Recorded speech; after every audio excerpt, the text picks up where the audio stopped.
Hai, hari ini gue mau bahas tentang equity crowdfunding. Dan di sini gue pakai LendX. Jadi sesuai dengan video gue yang kemarin, gue bilang gue mau cobain tentang equity crowdfunding. Dan akhirnya, yes, gue cobain di LendX. Jadi buat yang nggak tahu apa itu equity crowdfunding, simpelnya tuh kayak gini. Ada orang yang buat sebuah usaha atau perusahaan dan dia tuh ingin memperbesar atau memperluas usahanya. Terus kan dia butuh dana nih. Nah, dia tuh datang ke platform equity crowdfunding. Di sini LendX ya contohnya.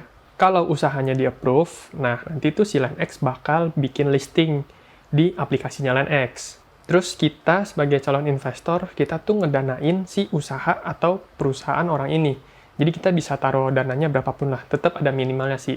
Minimalnya beda-beda tiap usaha atau perusahaannya ya. Ada yang 1 juta, ada yang 1,5, ada yang 1,3 setengah.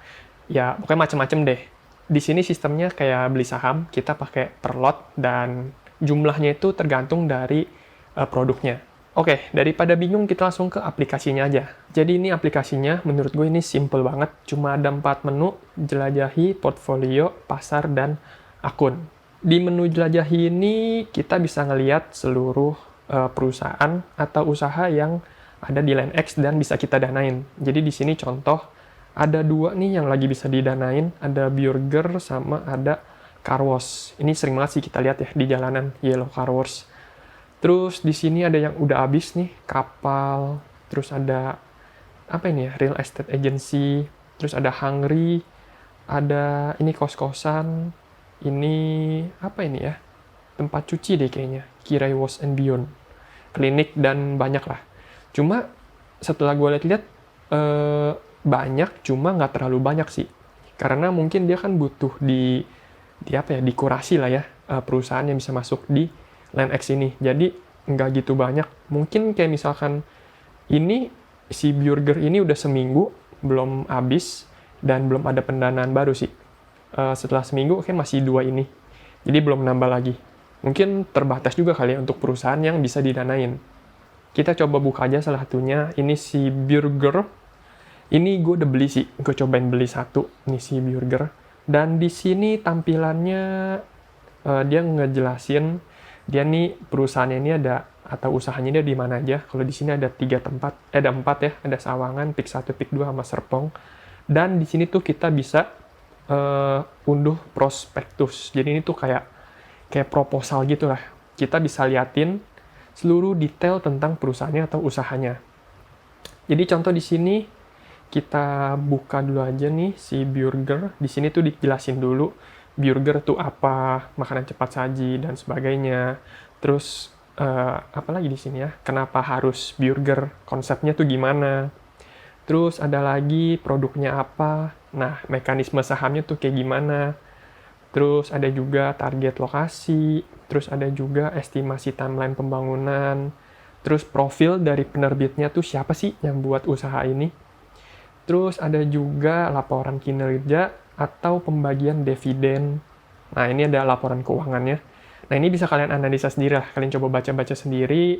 Menurut kalian ini cocok nggak sih sama profil kalian gitu ya? Terus kira-kira ke depannya tuh bakal prospek atau enggak? Ya, kalian baca-baca sendiri lah. Di situ lengkap sih, sampai bawah. Dan gue sukanya tuh tampilannya ini cakep gitu ya, PDF-nya nih kalau kalian lihat. Desainnya tuh asik gitu. Kekinian lah. Dan semuanya tuh asik-asik gitu. Nih kita coba yang lain. Gue nggak tahu sih ini yang desain tuh dari tim LendX-nya atau tim usahanya ya. Tapi ini cakep parah sih. Jadi kita sebagai yang baca tuh enak gitu. Nggak bingung. Jadi makin tertarik gitu sama usahanya. Kalau misalkan kalian habis baca-baca prospektusnya, terus menurut kalian cocok, kalian bisa langsung beli. Caranya gampang, tinggal beli yang di pojok bawah kanan ini. Tinggal diklik beli, terus kalian tinggal tentuin mau beli berapa lot. Di sini harga per lotnya itu 1 juta, dan terserah kalian mau beli berapa. Sebebasnya sih. Yang penting maksimalnya ada berapa lah yang lot tersedia. 50-40 tuh tersedia. Kalian bisa maksimal ke sana. Misalkan kalian mau beli 1 lot gitu ya. Kalian tinggal pencet lanjut, terus di sini ada ya bla bla bla, dan di sini ada masukin pembayarannya. Setelah kalian bayar, bakal otomatis masuk ke portfolio kalian. Di sini gue kasih contoh portfolio gue. Di sini cuma kelihatan kita tuh punya portfolio apa aja, karena di sini gue baru beli satu, si burger, jadinya ya udah cuma ada si burger doang. Tapi nanti mungkin ke depannya, kalau misalkan udah berjalan, terus udah dapet dividen, udah dapet yang lain-lain gitu ya, di sini tuh saldonya bakal bertambah sih. Dividennya tuh bakal masuk ke saldo, dan nanti ya kita bisa buat dan lain lagi, atau bisa kita tarik gitu. Harusnya sih gitu. Mungkin nanti setelah ini udah berjalan dan gue dapet dividen, gue bakal kasih lihat lagi sih progresnya, kayak gitu. Overall cuma segini aja. Ini ada tarik dana sama riwayat, gue belum ngapa-ngapain. Lanjut ke pasar. Pasar ini maksudnya apa sih? Jadi setelah kita beli berbagai saham gitu ya, misalkan gue beli burger, tadi gue beli Yellow Car Wash, dan sebagainya, gue tuh bisa jual kepemilikan gue di pasar ini. Cuma di sini tuh ada periodenya. Di sini tertulis pasar sekunder dibuka setiap 6 bulan setelah melewati masa lock-up. Jadi setelah si pendanaannya itu selesai, terus dia berjalan setelah 6 bulan, baru nih kita bisa perjualbelikan. Tapi dari yang gue baca, harganya itu capital gain-nya nggak bisa gede-gede banget gitu. Nggak bisa naik 100%, 200% itu nggak bisa. Cuma ya tetap bisa naik, tapi nggak sesignifikan kalau misalkan di saham gitu ya. Terus waktunya itu gue juga belum tahu, bisa setelah 6 bulan itu bisa setiap hari diperjualbelikan atau ada periode tertentu. Karena di sini ya gue belum kebuka gitu ya. Jadi kalau misalkan kalian mau tahu lebih lengkap, kalian bisa cari video lain atau ya tungguin gue 6 bulan lagi gue review lagi si LandX ini. Terus abis itu setelah ini selesai menunya, 3 biji ini doang, jelajahi portfolio dan pasar. Selebihnya nggak ada. Jadi ini menunya bener-bener simple, cuma 3, dan aplikasinya segini aja gitu. Nggak ada yang lain.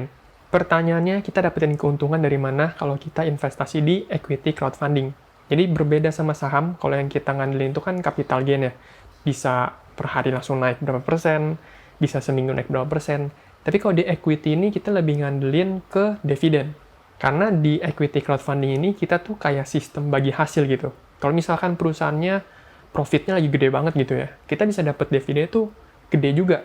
Tapi kalau misalkan lagi rugi atau malah minus gitu ya, ya kita terpaksa gitu, nggak dapat bagian. Untuk kisarannya berapa persen per tahunnya itu bisa berbeda-beda. Kalau kita lihat di sini ada yang 15-25, ada yang 10-18, 10-15, 15-25, dan seterusnya lah, berbeda. Dan periodenya pun juga beda-beda. Ada yang 3 bulan, ada yang 6 bulan, ada yang 4 bulan deh tadi kayaknya. Tadi ada yang 4 bulan, jadi tergantung dari usahanya itu sendiri. Jadi intinya kalau misalkan kita taruh duit di equity crowdfunding itu, kita lebih utamain ke cash flow sih. Karena dividen itu rutin tiap 3 bulan, 4 bulan, 6 bulan, tapi ya capital gain-nya nggak gitu bisa liquid kayak gitu. Jadi ini pilihan buat investasi yang lain lah. Kayaknya segini aja buat video kali ini. Kalau misalkan kalian ada yang mau nanya, silahkan tulis di kolom komentar bawah. Nanti gue bantu jawab kalau misalkan gue bisa bantu jawab. Thank you buat nonton, sampai jumpa lagi di video selanjutnya. Semoga ini bermanfaat. Bye-bye.